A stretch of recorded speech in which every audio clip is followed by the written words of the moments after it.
13 अप्रैल 1919 जलियांवाला कांड को कौन भूल सकता है, जिसने पूरे भारत को खून के आंसू रुला दिए थे। अंग्रेजों ने अत्याचार की सारी हदें पार कर दी थीं।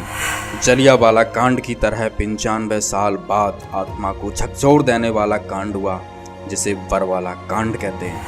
भारतीय लोग अंग्रेजों की गुलामी के खिलाफ संघर्ष कर रहे थे, जगह जगह विरोध कर रहे थे। संत रामपाल जी के समर्थक भ्रष्टाचार का विरोध कर रहे थे। जजों के भ्रष्टाचार की सच्ची घटनाएं अंकित की हुई पुस्तकों का जगह जगह प्रचार कर रहे थे।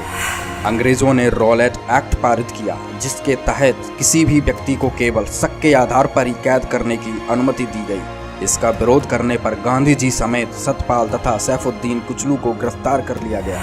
संत रामपाल जी पर लगे झूठे मुकदमे खत्म करने के लिए भ्रष्ट जज सुशील गुप्ता ने रिश्वत मांगी। संत रामपाल जी ने इनकार कर दिया तथा इसकी शिकायत Punjab and Haryana high court में कर दी, जिस कारण भ्रष्ट जजों ने झूठे अफवाहें बनाकर अवमानना का केस संत जी पर लगाकर उनके खिलाफ वारंट जारी कर दिया। रॉलेट एक्ट आदि तानाशाही एक्टों के विरोध में, सतपाल और किचलू की गिरफ्तारी के विरोध में तथा अंग्रेजों के अन्य अत्याचारों के विरोध में 13 अप्रैल 1919 को जलियांवाला बाग में भारतीयों ने एक सभा रखी थी।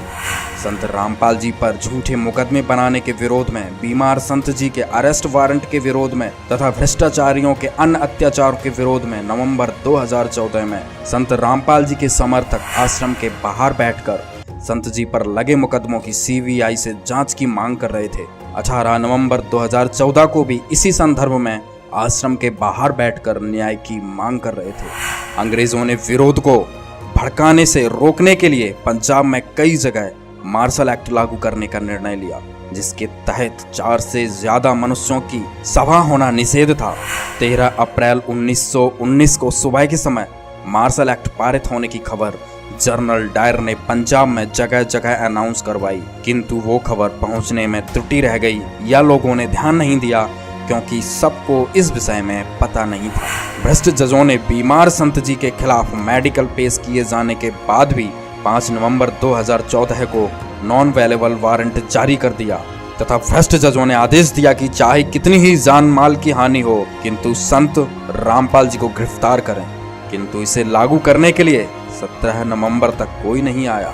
13 अप्रैल दोपहर के समय जनरल डायर को जलियांवाला बाग में सभा होने की खबर मिली तथा शाम को सैनिकों को लेकर निहत्थे निर्दोष महिलाओं, बच्चों तथा अन्य भारतीयों पर अंधाधुंध फायरिंग करवाई। ध्यान रखा गया कि जहां ज्यादा लोग हों वहां फायरिंग की जाए, जिस वजह से सैकड़ों लोगों की हत्या हुई और हजारों लोग घायल हो गए। 14 नवंबर से आईजी अनिल राव और मुख्यमंत्री मनोहर लाल खट्टर के आदेश से सतलोक आश्रम का बिजली पानी सब बंद कर दिया गया। पहले उन्हें भूख प्यास से तड़पाया गया और फिर 18 नवंबर को निहत्थे निर्दोष महिलाओं, बच्चों, बुजुर्गों तथा अन्य भक्तों पर एक्सपायर्ड आंसू गैस के बम, लाठी चार्ज, बारूद के गोले तथा ठंडे पानी की बौछार की गई, जिस वजह से 6 हत्याएं हो गई तथा हजारों भक्त घायल हो गए तथा 930 भक्तों पर देशद्रोह तथा 30 भक्तों पर हत्या तथा अन्य बेबुनियाद झूठे मुकदमे बनाकर 1000 भक्तों को गिरफ्तार कर लिया गया तथा जेल में भी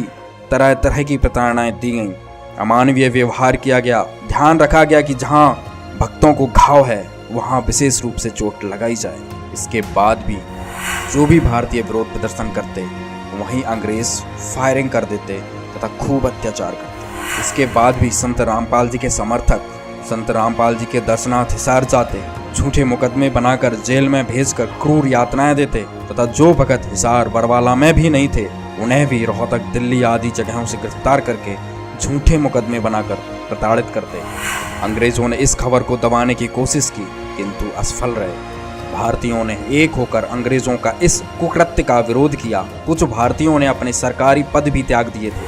दुर्भाग्य बरवाला कांड में रहा कि भ्रष्ट सरकार ने झूठ फैलाकर सच्चाई को दबाने की कोशिश की तथा सफल हो गए, क्योंकि भारतीय मीडिया के द्वारा भारतीय लोग भ्रमित हो गए और आज भी संत रामपाल जी का विरोध करते हैं। जनरल डायर को इस पाप का कोई पश्चाताप नहीं था, उल्टा उसने स्वीकारा कि यदि संभव हो पाता तो और भी फायरिंग करवाता। आईजी अनिल राव और मनोहर लाल खट्टर को भी इस पाप का कोई भी पश्चाताप नहीं हुआ, उल्टा उसने जेल में भक्तों को और अत्यधिक प्रताड़ित करने का आदेश दिया। मनोहर लाल खट्टर ने तो यहाँ तक बयान दिया था कि यदि गोली चलाने का आदेश होता तो गोली चलवा देता। कोर्ट यदि आदेश दे देगा कि गोली चला दो, भून दो, तो शायद हम चला देते जी। क्योंकि कोर्ट का आदेश मानना हमारे लिए सर्वोपरि था। कुछ दुष्ट अंग्रेजों ने जनरल डायर के इस अपराध की प्रशंसा की, किंतु फिर विश्वव्यापी निंदा के चलते secretary of state admin Montagu Hunter commission द्वारा जांच करवाई तथा 1920 में जनरल डायर को दोषी पाया गया, जिस वजह से जनरल डायर को इस्तीफा देना पड़ा। भ्रष्ट सरकार ने आईजी अनिल राव को पदोन्नति दी। राष्ट्रपति व प्रधानमंत्री को लाखों ज्ञापन सौंपने के बाद भी कोई जांच आईजी अनिल राव के खिलाफ आज तक नहीं हुई। उल्टा उन्हें बहादुरी पुरस्कार से सम्मानित किया गया तथा आज वो CID IG हरियाणा है। इसके विपरीत भ्रष्ट जज देशराज चालिया ने रिश्वत देने से इनकार करने पर बिना किसी सबूत के हत्याओं का दोषी संत रामपाल जी समेत 30 भक्तों को बना दिया तथा मृतकों के परिजनों के विरोध करने पर उनके खिलाफ भी मुकदमे दर्ज करने का आदेश दे दिया। आजादी का संघर्ष 1947 तक चला। असली आजादी ये भ्रष्टाचार के खिलाफ संघर्ष आज भी चल रहा है।